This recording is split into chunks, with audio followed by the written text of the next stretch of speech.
Subtema yang kedua itu mengangkat isu kemanusiaan.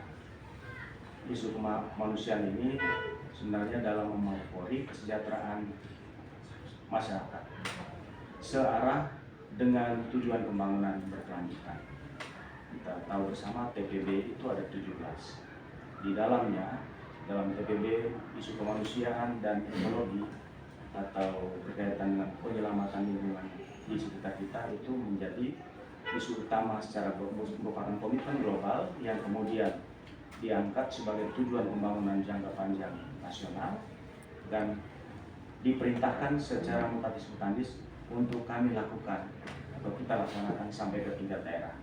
Hingga RPJPD kita juga sudah memuat 17 TPB itu yang dijabarkan ke dalam program dan kebijakan.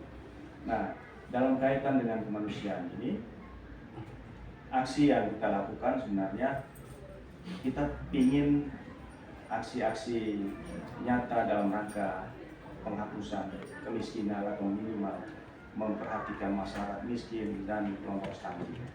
Nah, sehingga sejalan dengan perayaan HUT kita, dalam waktu dekat ini kita akan membuat gerakan kemanusiaan bersama sesuai dengan komitmen kita juga dengan Gubernur, gerakan kemanusiaan percepatan penanganan stunting dan kemiskinan ekstrim.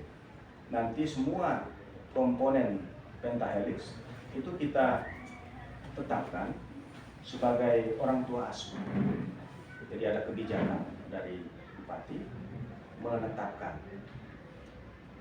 semua komponen pentahelixnya sebagai orang tua asuh. Tentunya kita dahului dengan melakukan komunikasi dulu di antara kita. Tapi kalau perangkat daerah kita sudah langsung menetapkan.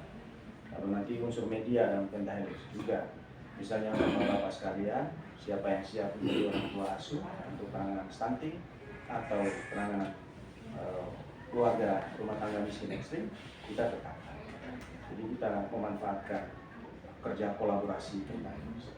Lalu subtema kita yang ketiga itu adalah isu ekologi.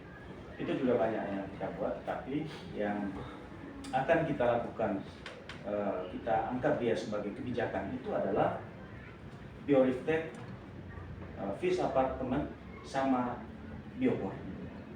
Itu nanti kita tetapkan dalam kebijakan untuk mewajibkan seluruh perangkat daerah,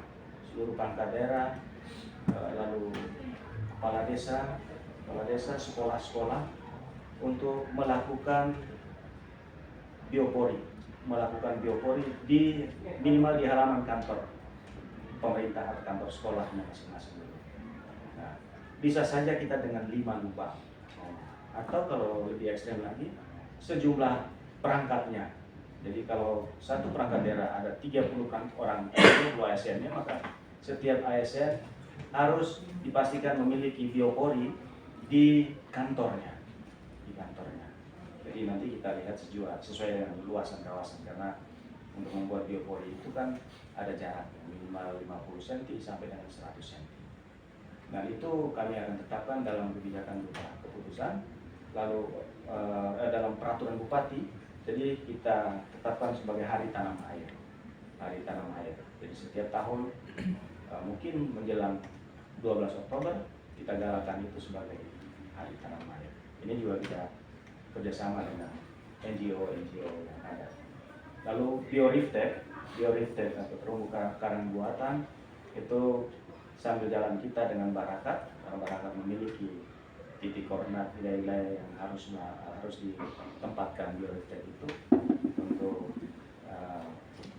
secara sama-sama melalui pendampingan atau kerjasama dengan mereka kita melakukan penurunan atau penempatan bioriftek maupun di apartemen di wilayah daerah kita sesuai dengan kajian dari teman-teman Barakat.